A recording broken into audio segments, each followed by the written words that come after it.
Hi guys, welcome to back and cook with Hari. நேற்று வீடியோவில் டே 4க்கான நவராத்திரி பிரசாதங்கள் பார்த்தோம். நீங்கள் இன்னும் பார்க்கலன்னா கீழே டிஸ்கிரிப்ஷனில் லிங்க் தரேன், போய் பாருங்க.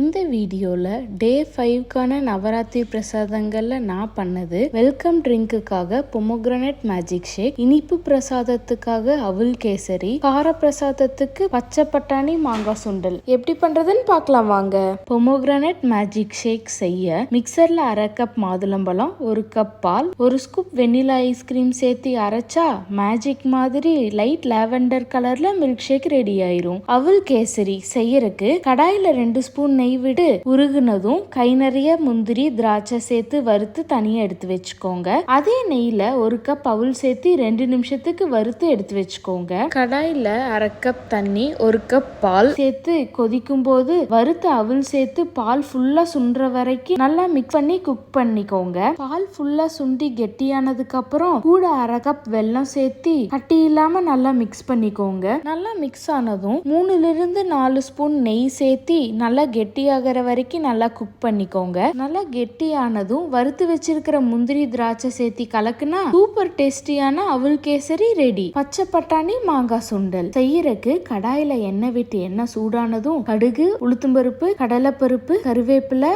1 பச்சை மிளகா, 2 வரமிளகா சேர்த்து நல்லா மிக்ஸ் பண்ணிக்கோங்க. அது கூட வேக வச்ச பட்டாணி, தேவையான அளவு உப்பு சேர்த்து நல்லா 1 நிமிஷத்துக்கு குக் பண்ணிட்டு ஸ்டவ் ஆஃப் பண்ணி மாங்காய் துருவுனது இல்லாட்டி கட் பண்ணது கொஞ்சம் சேர்த்து 1 ஸ்பூன் துருவுன தேங்காய் சேர்த்து மிக்ஸ் பண்ணா சுண்டல் ரெடி. ரெசிபிஸ் ட்ரை பண்ணிட்டு எப்படி இருந்துச்சுன்னு கமெண்ட் பண்ணுங்க. லைக், ஷேர் அண்ட் சப்ஸ்கிரைப் பண்ண மறந்துடாதீங்க. தேங்க்யூ ஃபார் வாட்சிங் த வீடியோ.